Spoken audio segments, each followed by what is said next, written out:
Sébastien, bonjour. Merci donc d'accepter cette interview pour tous les coups. Claire, donc c'est CJD Occitanie Méditerranée. Marine pour le JCE Montpellier, sauf à la de ma part.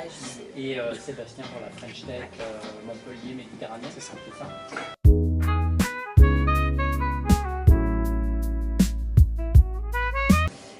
Oui, bonjour. Alors moi, Claire, dans ma vie de tous les jours, je suis avocate en droit des affaires. Je vis à Montpellier depuis 16 ans et j'ai intégré le CJD il y a 5 ans maintenant. Et j'ai eu le plaisir d'être élue du coup à la présidence de la région Occitanie-Méditerranée pour le CJD au 1er juillet 2025. 25, oui, c'est ça. Du coup, moi, Marine de Beaufort, j'ai 39 ans. Et donc, ce sera bientôt la fin pour moi de la jeune chambre, puisque on ne peut y être que jusqu'à 40 ans. En dehors de la jeune chambre, je suis principalement maman depuis quelques années, voilà, et à mes heures perdues formatrice. Et avant, j'avais une start-up sur le tourisme durable. Étant devenue maman en même temps que le Covid, le tourisme, tout ça, ça a été compliqué. Voilà. Et ça fait 10 ans que je suis à la jeune chambre économique de Montpellier. J'ai été élue début décembre, j'ai pris mes fonctions il y a 12 jours, le 1er janvier. Et ça fait 12 ans que je vis à Montpellier. D'accord. Oui, bonjour et merci de nous accueillir. Moi je suis Sébastien Lacaze, je suis montpelliérain d'origine, même si je me suis après expatrié à Paris puis à l'étranger. Je suis revenu il y a à peu près plus d'une vingtaine d'années à Montpellier pour créer ma première entreprise. Et puis là plus récemment, je viens de recréer une start-up qui explore le sous-sol pour les énergies décarbonées. Des clubs géosciences. Le club géosciences, ouais, c'est ça. Donc, et parallèlement, j'ai eu l'honneur d'être élu président de la French Tech Méditerranée, qui s'occupe de tout l'écosystème de l'innovation des startups dans les régions de Gare et de l'Hérault, pas uniquement Montpellier. Et voilà, réseau que j'anime depuis 1 an et demi. D'accord. Combien d'adhérents? 250.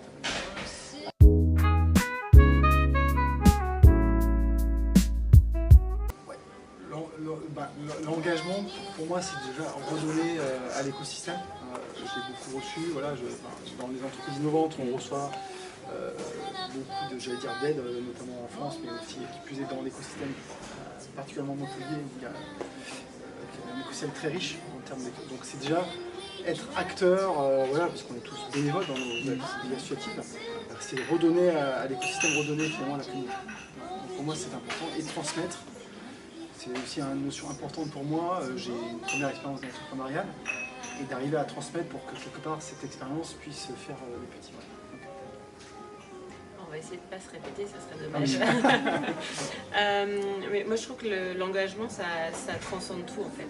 Il y a l'engagement bénévole qu'on peut avoir dans des associations, dans des réseaux ou juste comme ça dans sa vie quotidienne. Et puis il y a l'engagement qu'on peut avoir dans son entreprise de faire des choix qui ne sont pas toujours les meilleurs choix économiques, mais qui sont de l'engagement pour être toujours en cohérence avec ses valeurs. Et puis l'engagement dans sa vie privée, en fait, de toujours être cohérent avec nos valeurs, avec ce qui nous paraît important et ce qui va dans le bon sens, on va dire, pour la société. Parfait. Claire. Alors moi, En complément, du coup. En complément, ouais. Non, c'est vrai que mon premier réflexe c'était effectivement de redonner au territoire. Parce qu'il y a vraiment un truc d'engagement de redonner au territoire. Je pense qu'il y a aussi, ça donne du sens quand on se lève le matin, s'engager. Moi j'ai un métier qui est quand même assez technique, disons-le. Et du coup, de m'engager par ailleurs, de rendre des rencontres, c'est rencontrer d'autres, des pairs, des personnes d'autres écosystèmes aussi qu'on ne rencontrerait pas forcément dans notre contexte personnel.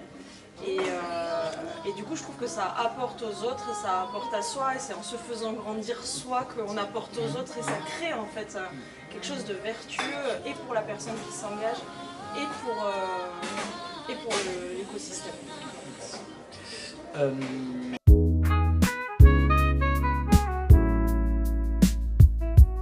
Moi, je sais que depuis que je suis à Jeune Chambre, donc en 10 ans, j'ai eu plusieurs vies. Et en fait, à chaque étape de ma vie, l'engagement à la Jeune Chambre m'a apporté des choses différentes. Quand j'ai commencé, en fait, je débarquais à Montpellier, je connaissais personne et je montais une start-up. Donc c'était une manière de rentrer dans le réseau montpelliérain, de connaître des gens, alors aussi pour le business, mais surtout juste pour connaître des gens en fait. Ça m'a aidé à, une fois que je développais ma start-up, et pas être seule, parce qu'en fait j'étais toute seule dans mon salon à développer ma start-up, donc en fait, c'était des moments justement où je n'étais plus seule et où je pouvais échanger avec d'autres personnes. Et puis après, il y a eu le moment où j'ai arrêté ma start-up, où j'ai été maman, où j'ai décidé d'arrêter de travailler et où ça m'a permis d'arrêter de travailler, d'avoir du temps pour mon fils sans être mère au foyer. Un truc qui m'attirait pas trop, mais en même temps, je ne me voyais pas reprendre vraiment un boulot à plein temps. Et donc, continuer à donner et continuer à stimuler mes ménages, continuer à rencontrer des gens. Et la dernière partie où je me relance, ça m'a appris un nouveau métier. Parce que j'ai appris à être formatrice, notamment à la Jeune Chambre. Donc en fait, comme tu disais, l'engagement, en fait tu le fais pas pour ça, mais en fait ça t'apporte tellement à toi que après tu peux encore plus donner et c'est un cercle vertueux. Alors oui, je suis quelqu'un d'assez engagé dans plusieurs associations, mais dans la course tâche par exemple. Dans la course tâche, effectivement. Chaque mois de novembre à Montpellier, exactement. La course ponctuel, mais solidaire pour les cancers masculins. Ouais, exactement. Je pense que effectivement quand je fais le bilan, en fait, je suis rentrée il y a 5 ans au CJD, quand je me retourne, que je vois la Claire d'il y a 5 ans, je me dis wow, c'est une évolution assez incroyable et je pense que c'est quelque chose qui incite encore plus à s'engager. Nous, c'est vrai qu'au CJD, on dit que c'est l'école du dirigeant.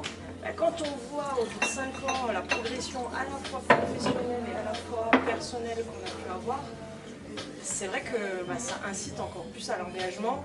Et je pense que les personnes qui le voient et qui en bénéficient nous le rendent tellement. Et du coup, quand on voit qu'on incite d'autres personnes à s'engager et qui s'engagent à nos côtés, on crée une certaine émulation. Et en fait, ça crée de l'humain. Je pense qu'aujourd'hui, on parle beaucoup d'intelligence artificielle, on parle beaucoup de technologie, etc. Et je suis assez convaincue, ça c'est purement personnel, qu'on va vraiment remettre l'humain au centre de tout ça. Et ça, pour moi, ça passe dans ma vie, en tous les cas, par l'engagement que je porte, notamment au CJD. Oui, moi un petit peu comme nous deux, ce que tu veux dire Claire, moi j'étais déjà engagé dans les associations, associations sportives, mais de clubs de quartier, de vélo, mais peu importe. Déjà j'ai vu la puissance associative, on donne du temps, mais quelque part on reçoit des choses dans un domaine qui est complètement différent du mien, qui fait toute l'économie, mais plus du lien social et du lien sportif. J'ai découvert cet environnement, je me suis, c'est vrai, enrichi. Par contre, aller dans le milieu économique de la French Tech, ça a été inspiré pour moi avec Clément Monsat, qui est devenu un ami, qui était l'ancien président, qui m'a quelque part fait connaître la French Tech, voilà, de Pradeo, qui a un succès en cybersécurité. C'est lui que j'ai rencontré, qui m'a amené vers la French Tech. Et au départ, vraiment, j'ai découvert l'écosystème et je me suis rendu compte que ça faisait du bien de rencontrer des pairs et de pouvoir aussi parler de certains sujets avec ses pairs. C'est important. De pouvoir aussi se livrer sur certains sujets, certains questionnements. Et puis c'est vrai que quand je me suis dit, l'engagement de se dire, j'avoue que j'étais un petit peu au départ, pas pétrifié, mais je me suis dit que j'ai les reins assez solides pour prendre cette question, pour le coup c'était Nordine, elle Watch Me, d'une telle association. Et j'ai un petit peu hésité parce qu'on est entrepreneurs, on est tous happés par nos contraintes à la fois professionnelles et aussi personnelles. Et on se dit ce qu'on va aller dedans. Et en fait, j'ai découvert un enrichissement par rencontrant des gens comme moi qui inventent d'autres choses. Rencontrer aussi un écosystème économique, professionnel du milieu, c'est-à-dire que nous, le secteur d'innovation, on a rencontré tout l'écosystème, à la fois l'accompagnement juridique, financier et consultant. Et c'était intellectuellement très enrichissant. Et enfin, aujourd'hui, moi je pense qu'on est tous je veux dire, concernés par les situations du moment. Et c'est vrai qu'au travers, en tout cas, de nos associations, je pense qu'on a un message à porter. Et aujourd'hui, on se sent, en tout cas, moi je me sens encore plus, j'allais dire, motivé pour quelque part porter certains messages qui sont sur notamment les sujets du moment, voire géopolitiques, qui sont voilà, malmenés dans le contexte actuel. En tout cas, on sent qu'il y a un moment important dans lequel cet engagement il va être important pour la génération. Tu peux prolonger? Ouais, déjà, on voit le contexte clairement géopolitique et c'est complètement tendu. Vraiment, je veux dire, la position américaine qui n'est plus un débat. Aujourd'hui, on a perdu un allié, on a juste potentiellement un partenaire. On voit bien également la situation mondiale qui est compliquée et qui a des répercussions économiques. Et à l'échelle du cours régional, local, qu'est-ce que ça... je pense pourquoi ça change le sens de l'engagement? Déjà, moi je suis convaincu, je pense que c'est quelque chose qu'on partage, c'est que localement, cette ville, cette région a un potentiel énorme qui ne cesse de grandir mais qui reste encore très, très important. Donc je pense qu'on a un message à porter en Occitanie. Voilà, on est à Montpellier, mais c'est vrai que cette région du monde est une région qui à la fois est très accueillante, très attractive, mais aussi qui a d'énormes potentiels. Et aujourd'hui, je pense qu'on a des messages à porter, même au niveau national, et c'est important en tout cas de faire ça. Donc c'est vrai que si je peux abonder, je vais faire le parallèle aussi avec le contexte politique interne. C'est-à-dire qu'on a aussi des messages à porter en représentant, moi je représente 325 entrepreneurs de la région.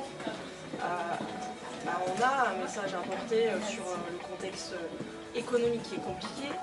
Les politiques qui sont avec les adoptions de budget, c'est les séries télé américaines et en fait ça fragilise les entreprises du territoire français mais aussi de notre territoire et de réussir à se mobiliser pour en parler, c'est important et pour faire le lien avec l'engagement, moi je reste convaincue que ce qu'on vit, les engagements qu'on porte, en fait ça doit inspirer le monde politique actuel en fait parce que je pense qu'il y a beaucoup de choses qui viennent du territoire, il y a de belles choses en fait qui peuvent ressortir et en fait c'est par la co-construction et le collaboratif, ce qu'on met en place en fait au quotidien dans nos associations, les ateliers collaboratifs pour faire émerger les idées, etc. Je pense que vous faites pareil que nous. En fait c'est ça qui doit aussi inspirer le monde politique de demain et d'arrêter d'être sur des visions très binaires, droite, gauche, tel parti, tel autre parti. Non, travaillons ensemble en fait parce qu'on voit bien que c'est ce dont on a besoin aujourd'hui en fait.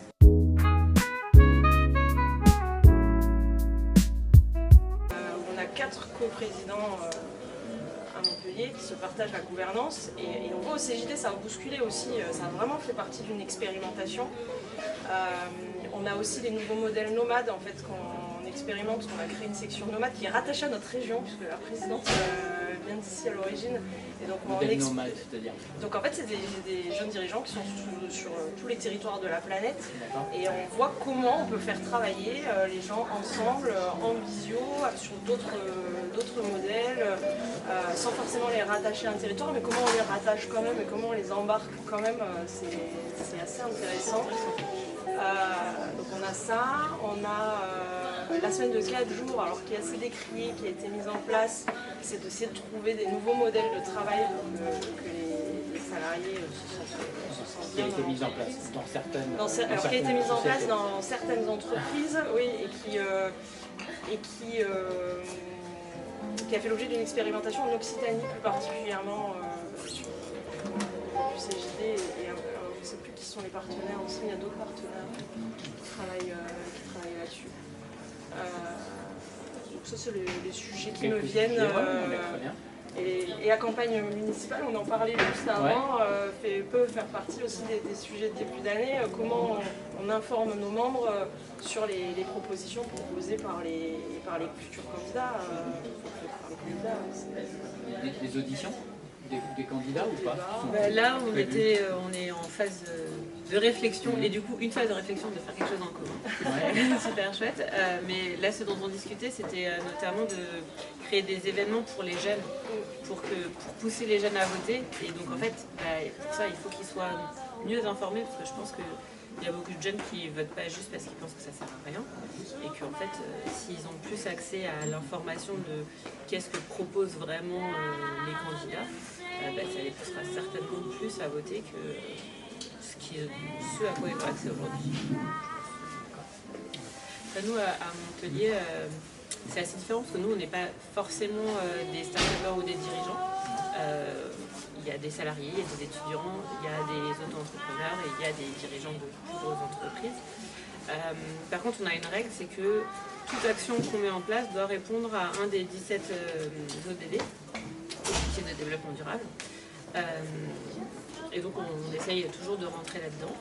Cette année, en dehors d'une action en lien avec les élections municipales, on reprend une action qu'on a fait l'année dernière qui s'appelle les Trophées de la vie, qui est un challenge inter-entreprise pour pousser les entreprises qui participent à aider leurs salariés à donner du sang ou du plasma.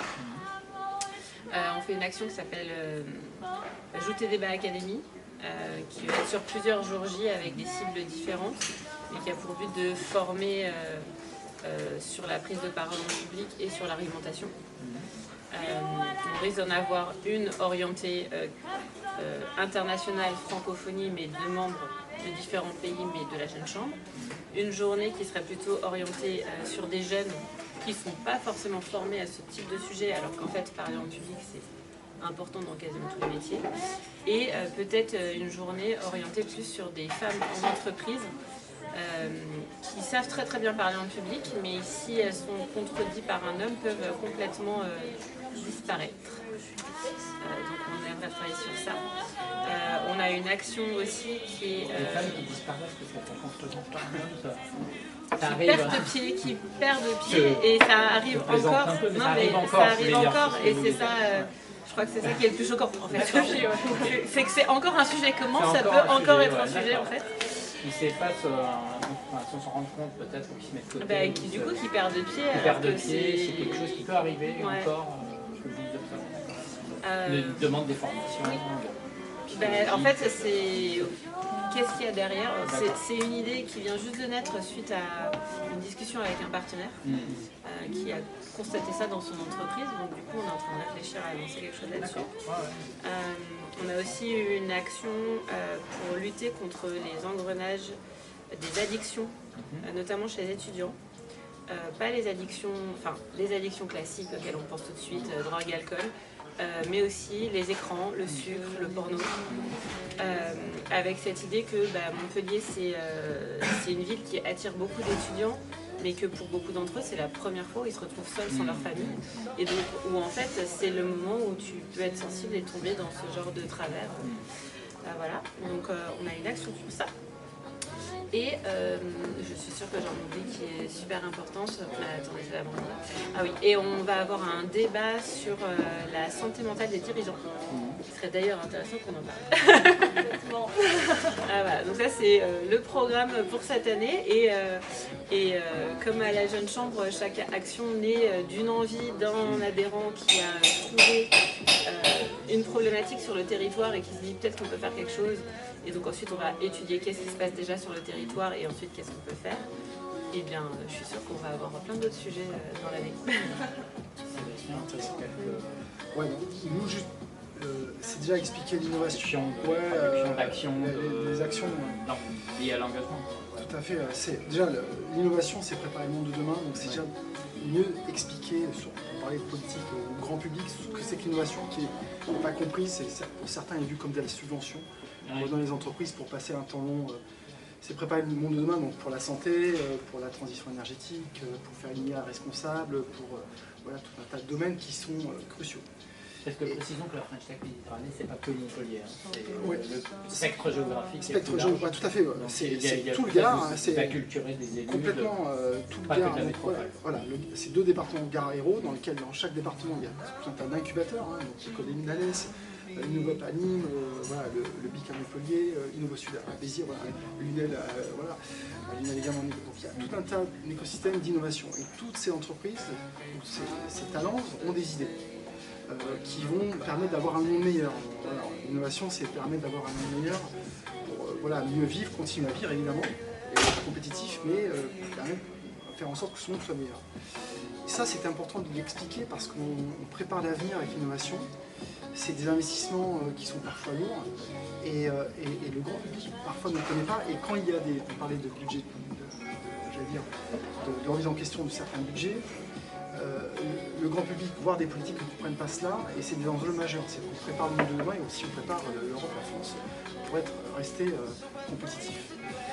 Ça c'est important, c'est une feuille de route, arriver à mieux expliquer. Qui plus est, de la French Tech Méditerranée a énormément de talent. C'est-à-dire que nous on couvre les domaines, on est très fort dans le domaine de la santé, par Montpellier, on est très fort dans le domaine de la transition énergétique. On est devenu la capitale nationale de la transition énergétique ici à Montpellier. Enfin, Montpellier, Béziers, tout le potentiel solaire et éolien notamment. On est devenu un cluster d'IA, donc on a des talents, mais ça c'est lié à l'écosystème universitaire, de l'ensemble des laboratoires ici, dans cette région. Donc on a une French Tech, parmi toutes les French Tech en France, qui est d'excellence. Donc ça, pour moi, c'est... Et alors en action, ce sera en action, c'est... sur 2026. Ouais, alors en action, c'est continuer à le faire savoir avec un événement Hello La Tech qui va être d'une ampleur encore supérieure à celui de l'année dernière. Au mois de mai. Au mois de mai, ouais, avril-mai, on va caler la date très fort prochainement. Ça va être aussi de se rapprocher de l'international pour continuer à nouer des liens en Europe et qui plus est se rapprocher également de la Catalogne, voire de Barcelone. Pour nous, c'est important. Ça va être en termes d'action de continuer à acculturer les dirigeants pour que leurs idées rencontrent leur marché, pour faire ces ateliers-là. Et également, je reviens sur l'international, arriver à mieux, parce que les technologies, elles sont forcément mondiales, s'approprier mieux l'internationalisation de l'innovation avec toute l'acculturation de l'entreprise dans sa phase, ce qu'on appelle de scale-up. Donc passer plus facilement d'une start-up à vraiment une phase de croissance et aider le dirigeant vraiment à se démultiplier.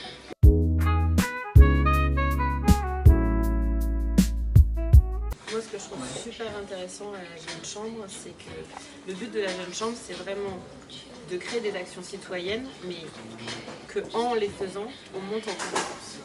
Et du coup, on garde en confiance. Et du coup, on a plusieurs exemples de personnes qui étaient salariées et qui, grâce à la Jeune Chambre, se sont lancées et ont monté leur boîte ou se sont associées. Par exemple, on a un adhérent qui est à la Jeune Chambre depuis 2 ans, qui est Sébastien Tassier, qui, avec tout ce qu'il a appris à la Jeune Chambre, je pense, a décidé de se lancer en association pour s'associer avec quelqu'un qui monte une entreprise qui s'appelle Skillco. On a un ancien président de la Jeune Chambre, Émilien Lauré, qui était salarié dans une entreprise de communication et qui a décidé de monter sa boîte en paysagisme. On a un autre ancien président qui a monté une action qui était en lien avec les oiseaux en ville, donc le Printemps des Hirondelles, c'était le nom de l'action, et qui finalement, issu de tout le travail qu'il a fait bénévole, a créé sa propre start-up qui s'appelle Verdandrie. Donc c'est là où on voit que le côté je monte des actions citoyennes qui ont un impact, mais moi aussi je grandis, ça fonctionne super bien. Et nous, c'est vraiment le but de la structure. La deuxième chose, je pense, nous on est très axé sur les formations, donc on a des forums qu'on organise chaque année. Donc là, cette année, on va avoir 150 jusqu'à 90, donc 240 personnes formées au sein de notre communauté. Et c'est de voir en fait les jeunes dirigeants utiliser en fait ce qu'on prodigue lors des formations dans leur boîte. Et notamment, on a des formations au CJD qui sont créées par les CJD, les animateurs sont des jeunes dirigeants pour des jeunes dirigeants, donc c'est du pur produit CJD. Et on a une formation qui s'appelle Visa Plus, par exemple, je prends un exemple, qui est l'animation de réunion. Et en fait, ça sert au CJD, puisqu'on est tout le temps en train d'animer des réunions, des ateliers, où on a même une formation sur l'intelligence collective, ou comment mener des ateliers en intelligence collective. C'est 2 formations propre au CJD. Certes, on s'en sert au CJD parce qu'on le fait tout le temps, mais là, pour le coup, moi, je m'en sers dans ma boîte et les jeunes dirigeants, l'objectif, c'est qu'ils s'en servent aussi dans leur entreprise. Donc quand on a des retours de leur part où ça leur a servi, c'est hyper gratifiant. Et le deuxième axe, c'est la solidarité, puisque c'est une des valeurs fortes qui est portée par le mouvement. Et nous, on est un peu pionnière avec Occitanie-Pyrénées sur cet événement. Ça s'appelle un forum Impulsion qui aura lieu en avril, ça fait 5 ans qu'on l'organise. Et en fait, on organise des sortes de task force, disons un peu les choses comme ça, où un membre pose sa problématique. Et en fait, on a 8 ou 9 personnes autour qui sont là selon une méthode définie en amont, etc., qui est bien calibrée. On va réussir à aider le membre soit à dire oui, non à une question, déjà soit à comprendre sa question, parce que des fois la question qui est posée, en fait, au final, on se rend compte que c'est pas la question de fond, soit carrément à définir un plan d'action qu'il va mettre en place dans sa boîte avec un suivi, etc. Et je trouve que dans nos associations, on a aussi ce côté, on est un mouvement de pairs, donc sans l'entraide et le soutien qu'on peut y trouver, l'échange qu'on peut y trouver est important. Et on a réussi à le formaliser, entre guillemets. Et l'année dernière, on a mené 13 groupes sur ce forum. On a 13 groupes qui se sont constitués avec 13 questions de membres qui ont été posées et qui ont permis de les faire avancer sur l'année. Ouais, nous, clairement, pareil, atelier. Alors, ce qui est un exemple, c'est on a fait des ateliers entre pairs. Donc, si level, donc c'est niveau de responsabilité, donc CTO, CFO, donc directeur financier, directeur marketing, directeur technique. Et ce qui a aussi très bien marché, je ne m'y attendais pas, d'ailleurs je l'ai co-animé avec des avocats notamment, les rencontres entre pairs, entre présidents, CEO d'entreprises. Où on a parlé de nos sujets, à la fois RH, des sujets qui peut y avoir des tensions entre associés, qui sont bien sûr l'un des éléments risqués d'un projet, quand on est sur un projet, et bien parler de cela. Et ce genre d'atelier a eu un succès énorme, où tout le monde a pu s'exprimer de façon assez libre et dans un cadre. Et c'était alors pour le coup très intéressant parce qu'on s'est échangé quelque part à la fois ce qui a fait nos forces, nos succès, et aussi, on se dit dans ces ateliers-là, c'est de dire nos échecs, où est-ce qu'on a chuté, où est-ce que les écueils dans lesquels on est tombé, dans lesquels je recommande de ne pas tomber. Et ça, c'est ça qui est la richesse de ces ateliers. Et puis au-delà de ça, donc ça c'était un point fort. Et après, c'est vrai que les rencontres qu'on anime, les événements, parce que la French Tech anime des événements, notamment le Hello La Tech a pris une grosse ampleur sur des thématiques, j'allais dire, très précises, d'enjeux majeurs, on en parlait tout à l'heure. Et là, c'est vrai que ces événements, quelque part, une aura de plus en plus importante. Et mon mission, c'est de le faire encore grandir, mais que ce soit le Hello La Tech ou le Meet Ficanat, c'est devenu des événements impactants au-delà de l'innovation. C'est-à-dire que évidemment, certains politiques sont venus. Et l'idée pour moi, c'est d'ouvrir. Canvas CRS, voilà, et puis au MOCO, à la Panacée, et pour moi, ce qui était important, c'est d'ouvrir l'innovation à des gens qui ne sont pas forcément acculturés, mais tout un tas de gens sont venus pour voir ce que c'était que c'est ce qui passait un gadget. Dans l'interfilière. Ouais, dans la logique d'interfilière. Voilà. Absolument, et de dire, voilà, de l'ouvrir, et on est le bâtiment. Et tu vois, on a aussi accueilli les ICC, donc on a fait une passerelle avec les industries culturelles et créatives, donc tous les studios de France TV notamment sont venus. Très intéressant. D'accord.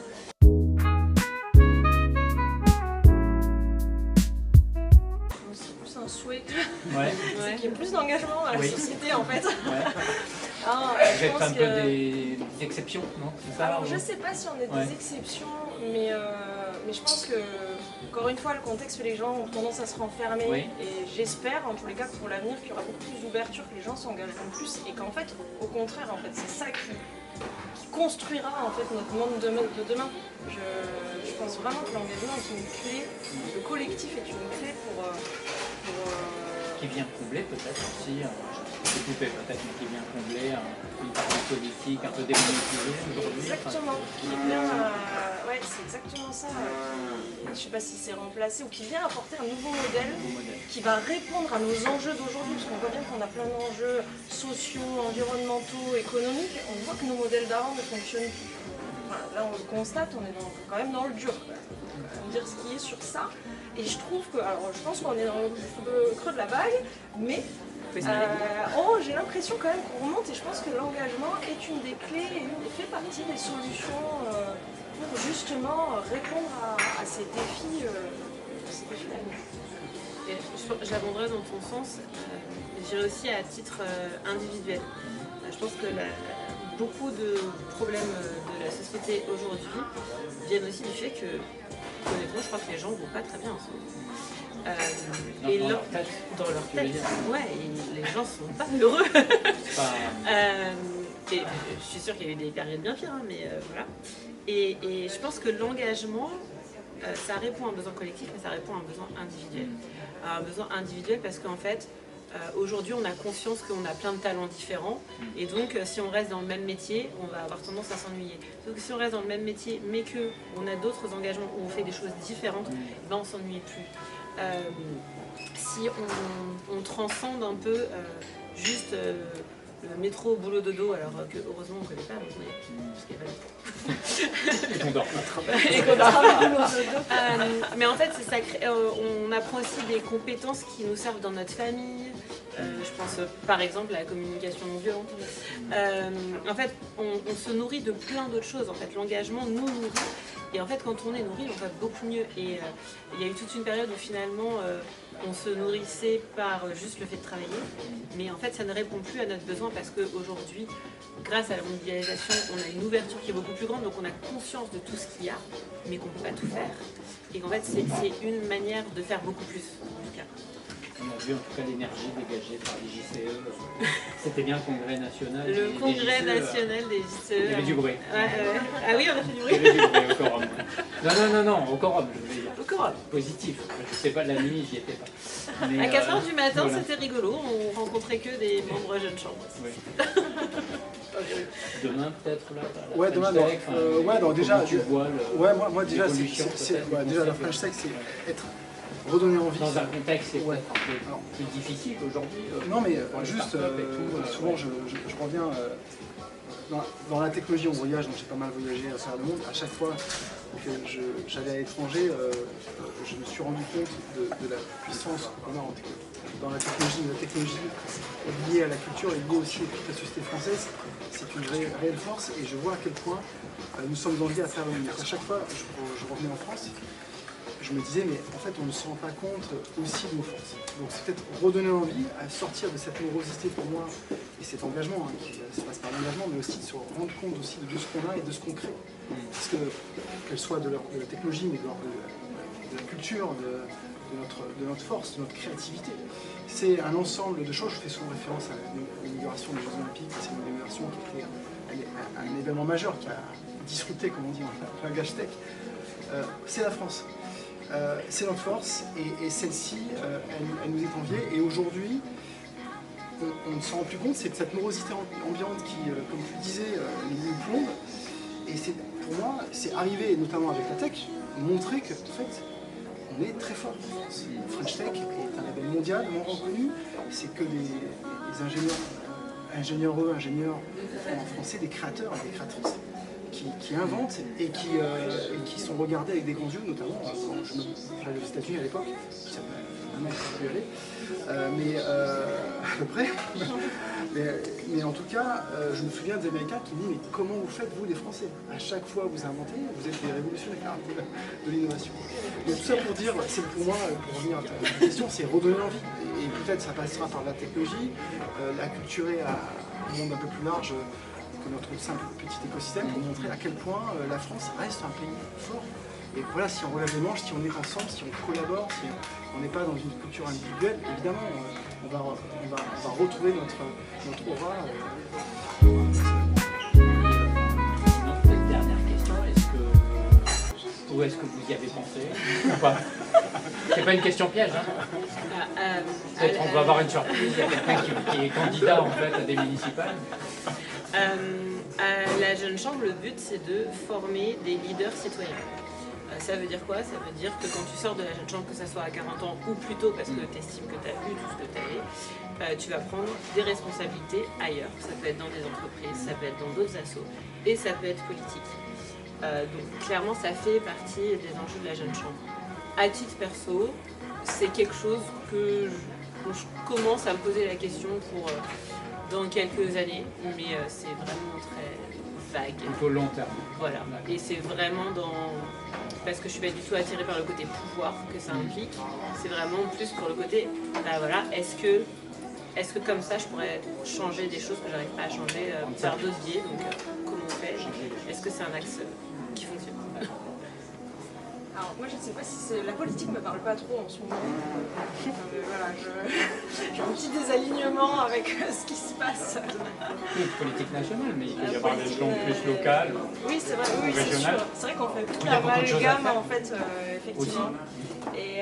Mais par contre, l'engagement citoyen, c'est quelque chose qui me porte au quotidien. Donc, essayer de faire bouger les choses et m'investir. C'est vrai qu'aujourd'hui, c'est vraiment dirigeant, mais m'investir, je ne me vois pas arrêter de m'investir dans ma vie en fait. Je pense que ça fait un peu partie de moi et m'investir sur le territoire avec plaisir. Donc après sous quelle forme la suite sera, je ne sais pas, mais c'est sûr que je continuerai l'engagement. D'accord. Oui, moi aussi. Futur vice-président, développement économique, métropole. Non, mais les listes sont pas encore arrêtées. Non, alors moi je pense que oui. Non, pour moi c'est je suis entrepreneur, j'ai une entreprise de 15 personnes. Oui, mais et je pense que ma force elle est plutôt de mettre en exergue les actions politiques au niveau de l'ECO par exemple sur l'entreprise, c'est justement de travailler avec des politiques parce qu'on a besoin d'eux, de faire en sorte que ces politiques se parlent, d'être le plus large possible. Là, ce qui me navre aujourd'hui, c'est que le pays devient de plus en plus clivé entre deux extrêmes qui ne se parlent pas.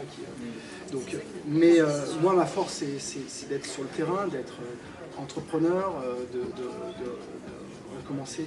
Et par contre, j'ai une écoute attentive. Je suis très attentivement ce qui se passe au niveau national, au niveau international, j'en ai parlé. Ça m'intéresse. Je fais en sorte que nos élus nous écoutent. Je ne supporte pas le politique qui, quelque part, n'agit pas en fonction de ses paroles. Donc ça, c'est important. Et de pouvoir aussi lui donner les éléments, parce qu'il donne besoin de nous, pour qu'il puisse mettre en œuvre son action. Mais moi, à titre personnel, non, j'ai pas d'ambition politique. Moi, ce que je veux juste... je suis très attaché au territoire. Moi, je dis, je suis né ici. Alors j'ai vécu à l'étranger, je vais peut-être revivre à l'étranger, je continue à voyager. Mais à chaque fois que je reviens en Occitanie et qui plus est à Montpellier, je suis à chaque fois attaché et convaincu qu'on a une page à écrire à la fois au niveau social et économique. Voilà. Okay. Et donc pour résumer, s'engager, ça vaut le coup. Ouais. Oui. Il n'y avait aucun regret et peut-être fait d'arrêter de faire. Non, il va falloir que je trouve comment je vais me renouveler. C'est ça, la question c'est quel engagement Ça vous nourrit. Oui. Ça nourrit, ça illumine la journée. Illumine la journée. Ok. Merci, merci. Merci en tout cas. Merci. Merci beaucoup. Merci à vous.